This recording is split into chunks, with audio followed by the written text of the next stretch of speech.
10th class आज हम chapter 19 उसके एक्सरसाइज के शॉर्ट और कंस्ट्रक्टेड के निशान लगाएंगे। याद रखिए मैंने पूरा चैप्टर पढ़ाया है, प्लेलिस्ट आपके पास है, तो मैं निशान लगाऊंगा उन सवालों का जिनको मैंने पहले पढ़ाया है। और अगर कोई ऐसा सवाल आता है जो हमने पहले नहीं किया या थोड़ा हट के आता है ना, जिसका निशान नहीं लगेगा, तो वो मैं लिखवा दूंगा आपको। जी तो बेटा पहला सवाल देखें, शॉर्ट क्वेश्चन अभी हैं, बाद में कंस्ट्रक्टेड होंगे। 19.1 how is nitrogen obtained from air, यानी एयर में से नाइट्रोजन कैसे लेंगे हम। और साथ ही दूसरा सवाल भी देख लें, how is hydrogen produced from methane, यानी मीथेन में से हाइड्रोजन कैसे पैदा करवानी है। ओके बेटा, ये पहला टॉपिक है और इस प्लेलिस्ट में जब जाएंगे ना चैनल के ऊपर, तो पहला ही आपको टॉपिक मिलेगा पहली वीडियो में। उसके अंदर आपको यहाँ पर मिलेगा ये वाला सोर्स ऑफ नाइट्रोजन, यानी पहला सवाल क्या था कि नाइट्रोजन कैसे लेना है, तो ये मैंने पूरा अच्छे से समझाया है, टाइमलाइन प्रॉपर दी गई है, आप जाके सिर्फ ये सुन लें। और जो दूसरा सवाल है कि सोर्स ऑफ हाइड्रोजन, हाइड्रोजन कैसे सोर्स करनी है, कहाँ से, मीथेन से, तो यहाँ भी हमने CH4 मीथेन से हाइड्रोजन बनाकर दिखाई है। ठीक है, सो आप काइंडली अगर कोई बच्चा सिर्फ एक्सरसाइज कर रहा है तो इस चैनल की प्लेलिस्ट में जाकर इस चैप्टर की पहली वीडियो में ये दोनों सवाल मिल जाएंगे।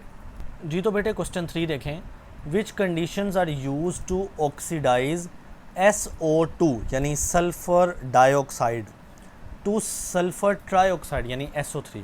आपने जस्ट कंडीशंस बतानी है।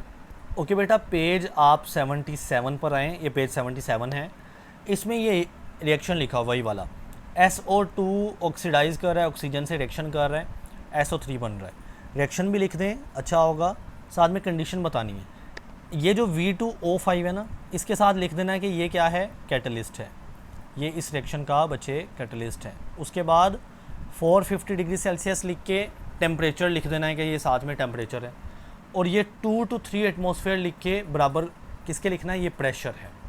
जी तो बेटा देखें चौथा सवाल, YCO2 यानी carbon dioxide is called acidic oxide, ये एसिडिक ऑक्साइड है इसकी नेचर, जबकि CO यानी carbon monoxide is called neutral oxide, जबकि ये न्यूट्रल है। अब देखें ना, ये सवाल हमने नहीं पढ़ा, इसका जवाब मैं आपको लिखवा देता हूँ। देखिए बच्चे, ये दोनों कार्बन के ही ऑक्साइड हैं, ये C कार्बन है और ये भी कार्बन है, तो ये CO2 एसिडिक नेचर है जबकि CO न्यूट्रल नेचर है। ऐसा क्यों, ये पूछा गया।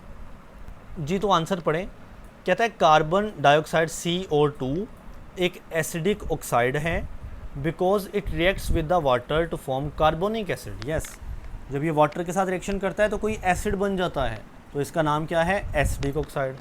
अब CO2 H2O वाटर के साथ रिएक्शन किया तो क्या बना, H2 CO2 और साथ में ये ऑक्सीजन है तो CO3 हो गया। This acid is the carbonic acid. अब इसने कार्बोनिक एसिड बनाया, इसलिए ये क्या है, एसिडिक ऑक्साइड है।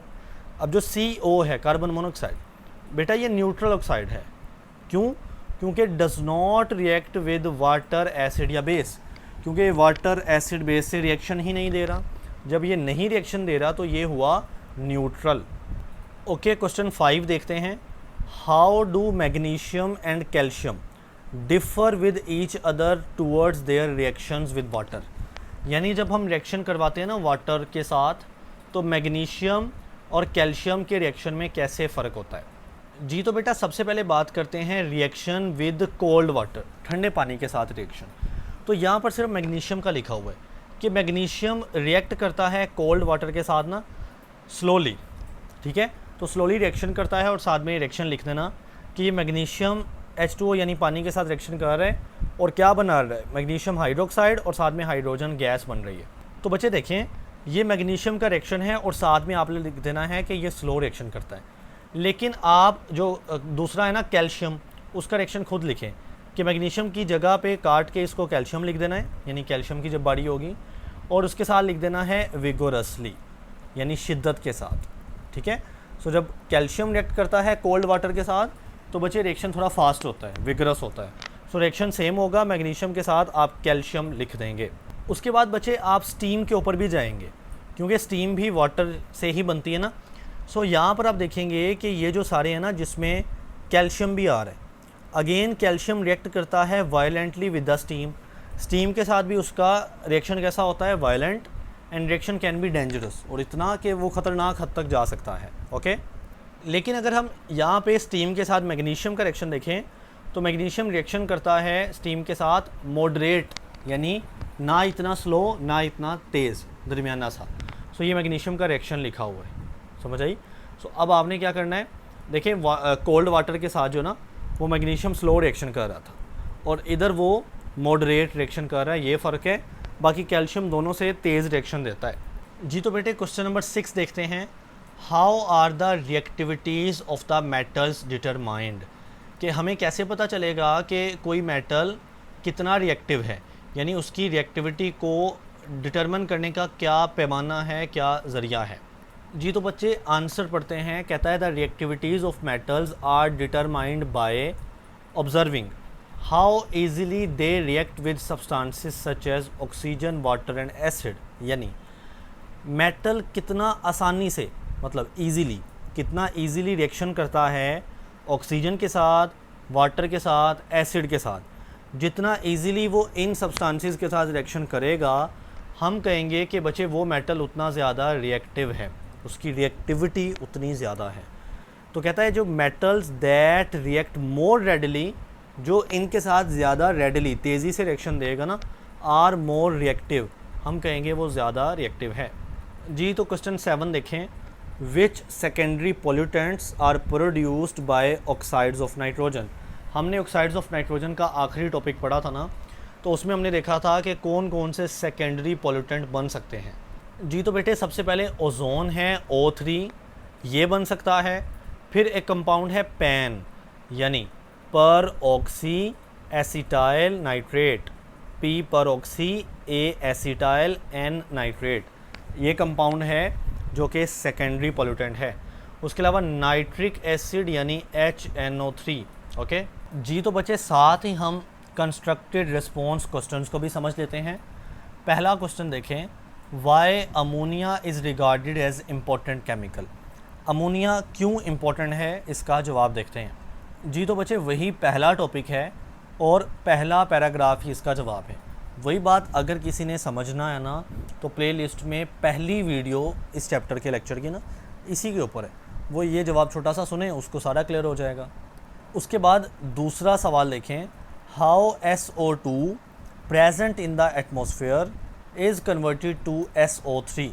यानी हमारे एटमॉस्फेयर के अंदर अगर SO2 सल्फ़र डाइऑक्साइड मौजूद हो तो वो कैसे SO3 में तब्दील हो जाती है।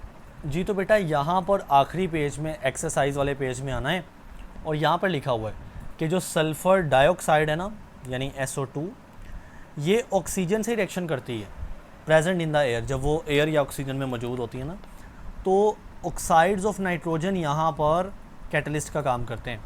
ऑक्साइड्स ऑफ नाइट्रोजन में NO आ जाता है और NO2 आ जाता है, ये यहाँ पर काम करते हैं एज अ कैटलिस्ट। ठीक है, तो SO2 और ऑक्सीजन को मिला के बना देते हैं SO3। ये इतना सा पूछा गया, लेकिन आप थोड़ा सा इजाफी कर दें ताकि शॉर्ट थोड़ा बड़ा लगे, बेहतर लगे। तो फिर वो सल्फ्यूरिक एसिड में तब्दील हो जाती है। तो देखें ये जो SO3 है, जब एसिड रेन होती है ना, पानी आता है, तो उसके साथ मिलकर H2SO4 यानी सल्फ्यूरिक एसिड बन जाता है। जी तो बेटे क्वेश्चन 3 देखते हैं, कंस्ट्रक्टेड वाला। कहता है the burning of fossil fuel in a car engine. Car के इंजन में हम फॉसिल फ्यूल को जलाते हैं ना, बर्न करते हैं, जैसा कि पेट्रोल हो गया ना, डीजल हो गया। तो जब ये बर्न होते हैं ना fossil fuel, is responsible for the production of oxides of nitrogen. तो इससे नाइट्रोजन के ऑक्साइड्स पैदा होते हैं, लाइक NO, जिसका नाम है नाइट्रिक ऑक्साइड, या NO2 यानी नाइट्रोजन डाइऑक्साइड। कहता है एक्सप्लेन करें ऐसा क्यों होता है। जी तो बेटा आंसर पढ़ते हैं। Inside a car engine, car के इंजन के अंदर ना वेरी हाई टेम्परेचर, बहुत ज़्यादा टेम्परेचर होता है ना जब वो जलती हैं ये वाली fossil fuel, are produce during the fuel combustion. Fuel यानी यही हमारा जो फ्यूल होता है पेट्रोल वगैरह, जब ये कम्बस्शन करता है, जलता है, तो वेरी हाई टेम्परेचर हो जाता है, बहुत ज़्यादा टेम्परेचर हो जाता है। At these temperature nitrogen and oxygen from the air, you know air के अंदर 78% नाइट्रोजन मौजूद है और 21% ऑक्सीजन मौजूद है, तो ये आपस में मिल जाते हैं। ठीक है, यानी आगे लिखा है ना कंबाइन, ये आपस में मिल जाते हैं। क्यों मिलते हैं? ये हाई टेम्परेचर इनको मिलाता है। हाई टेम्परेचर की वजह से ये अच्छे से मिल जाते हैं to form nitric oxide. NO को बोलते हैं नाइट्रिक ऑक्साइड। तो देखें एयर में ये नाइट्रोजन भी मौजूद है, ऑक्सीजन भी मौजूद है, नॉर्मली ये नहीं मिलते। अब कैसे मिल गए? क्योंकि कार के इंजन ने इनको बहुत ज़्यादा टेम्परेचर दिया, फेवरेबल कंडीशन दी, तो इससे बना नाइट्रिक ऑक्साइड NO। अब जो नाइट्रिक ऑक्साइड NO है ना बच्चे, ये फर्दर यानी मज़ीद रिएक्ट करता है ऑक्सीजन के साथ, तो इससे बनता है नाइट्रोजन डाइऑक्साइड। तो यूँ हमारे पास नाइट्रोजन के ऑक्साइड बन गए, ये है नाइट्रिक ऑक्साइड और ये है नाइट्रोजन डाइऑक्साइड।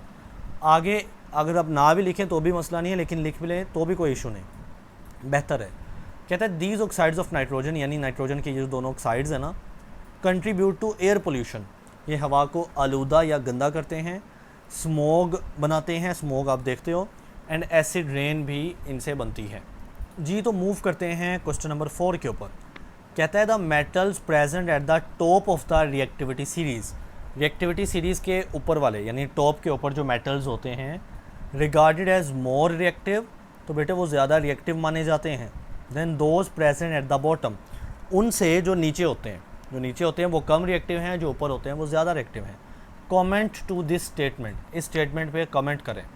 जी तो बेटा मैंने ये आपको रिएक्टिविटी सीरीज़ समझाई थी और मैंने बोला जो ऊपर होंगे वो मोस्ट रिएक्टिव होंगे, जैसा कि पोटाशियम, Na, सोडियम, लिथियम वगैरह, ये ज़्यादा रिएक्टिव, और जो नीचे होंगे वो लीस्ट रिएक्टिव यानी कम रिएक्टिव होंगे, जैसा कि Au गोल्ड हो गया, Ag सिल्वर हो गया, Cu कॉपर हो गया। नीचे वाले कम रिएक्टिव, ऊपर वाले ज़्यादा रिएक्टिव, ऐसा क्यों होता है? जी तो आंसर पढ़ते हैं। कहता है metals at the top of the reactivity series, यानी इस सीरीज़ के ऊपर वाले हिस्से पे जो मेटल्स होते हैं ना, lose electrons more easily, yes वो ज़्यादा स्ट्रॉन्ग होते हैं। क्यों? क्योंकि वो इलेक्ट्रॉन को आसानी से लूज़ कर देते हैं, and therefore react more readily with the water, oxygen, acid, तो वो इन सब्सटेंसेस के साथ यानी पानी के साथ, ऑक्सीजन के साथ और एसिड्स के साथ बड़ा ज़्यादा रिएक्शन करते हैं, ठीक है।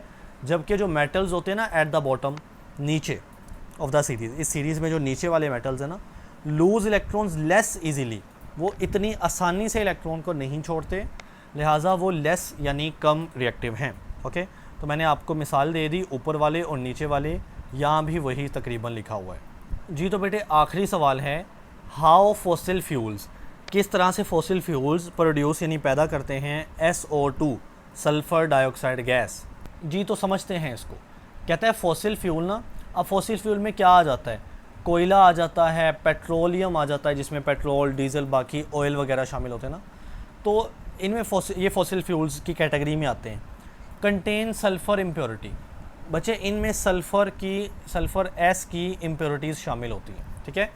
When these fuels are burned, जब आप कोयला जलाते हो, पेट्रोल जलाते हो ना, यानी पेट्रोलियम में बाकी भी ऑयल आ जाते हैं, डीजल भी आ जाता है, तो जब आप इनको बर्न करते हो, जलाते हो, तो जो सल्फ़र है ना उसके अंदर जो शामिल होता है, कंबाइंस विद द ऑक्सीजन, तो बेटे ये सल्फ़र ऑक्सीजन से मिल जाता है, क्योंकि जब जलना होता है तो उसमें ऑक्सीजन लाजमी रिएक्शन करती है टू प्रोड्यूस सल्फ़र डाइऑक्साइड, तो बेटे इससे सल्फ़र का डाइऑक्साइड SO2 बन जाता है।